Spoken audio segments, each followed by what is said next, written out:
Jei paklausčiau, kaip atrodo lietuviška kaimo sodyba, manau daugeliui prieš akis iškiltų vaizdas su senu namu, erdviu kiemu, ūkiniais pastatais ir dideliu vaisių sodu. Prie namo sena, didelė, teikianti gaivų pavėsį, niekada negenėta obelis. Po ją platus medinis stalas ir suolai. Na, kažkas panašaus, tiesa? Tokie seni sodai turi savo žavesio. Kodėl jų niekas negeni? Todėl, kad nemoka. Todėl, kad pasamdyti genėtojus brangu. Todėl, kad galbūt žmonėms tiesiog patinka tokie seni sodai. Jei jums negenėti vaismedžiai nekelia problemų, negenėkite jų ir nesukite savo dėl to galvos. Nes nugenėjus jos problemos neišnyksta. Jos tik tampa kitomis. Kai aš prieš 10 metų įsigijau sodą, buvo lapkritis. Ir mano vaismedžiai atrodė štai taip. Ką padariau pirmiausia? Įvertinau vaismedžių stovį.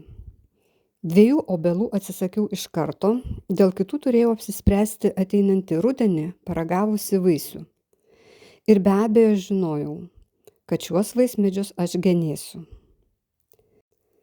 Sekančių metų gegužės mėnesį vaizdas jau buvo štai toks. Kaip matote, smarkiai sumažinau vaismedžių aukštį, išretinau lajas. Aukštį rinkausi tokį, kad be vargo galėčiau išskinti vaisius. Ir dabar laikausi šios taisyklės. Jei nepasiekiu vaisių, nesvarbu kaip, palipusi ant kapečių ar įlipusi į medį, tokias šakas trumpinu ar išpjaunu. Rudenį jau galėjau paragauti vaisių ir įvertinti jų skonį. Turiu dar vieną taisyklę. Neauginu vaismedžių ir vaiskrūmių, kurių skonis mums nepatinka. Sode yra 3 didelės kriaušės ir laimiai jų vaisiai labai skanūs. Iš obelų tikrai skanius vaisius augino tik viena nedidelė, bet ligota obelaitė. Kad nereikėtų vargti su obuoliais, kurių nesuvalgome, nusprendžiau į obelis įskiepyti kitas, mums patinkančias veisles. Dabar pasakysiu labai svarbų dalyką. Jei nusprendėte genėti vaismedžius, tai turėsite daryti kasmet. Nekalbu apie būtiną nuolatinį sanitarinį sudžiūvusių šakų išpjovimą. Kalbu apie kardinalų vaismedžio išgenėjimą. Nugenėtas vaismedis kitais metais atžels su neįtikėtina jėga. Jei jūs paliksite vaismedį negenėtą 2-3 metus, gausite štai tokį rezultatą.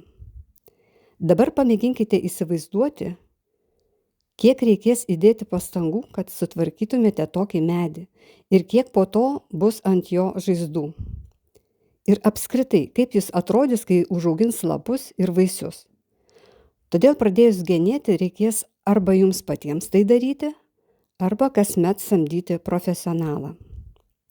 Taigi priimti sprendimą genėti ar negenėti senus vaismedžius jums padės šie kriterijai. Pliusai. Nereikia mokytis genėti.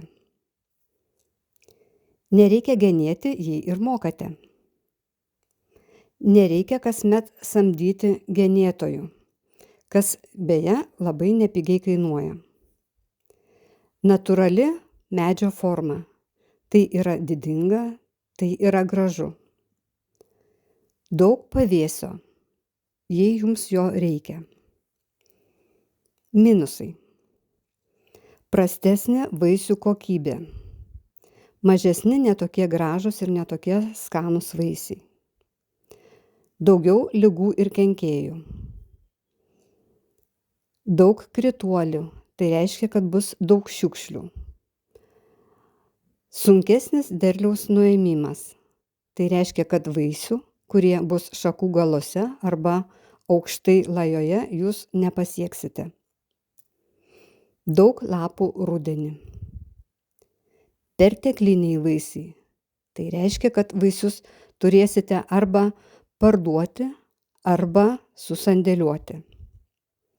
Sudėtinga prižiūrėti pomedžius, ypatingai rudenį.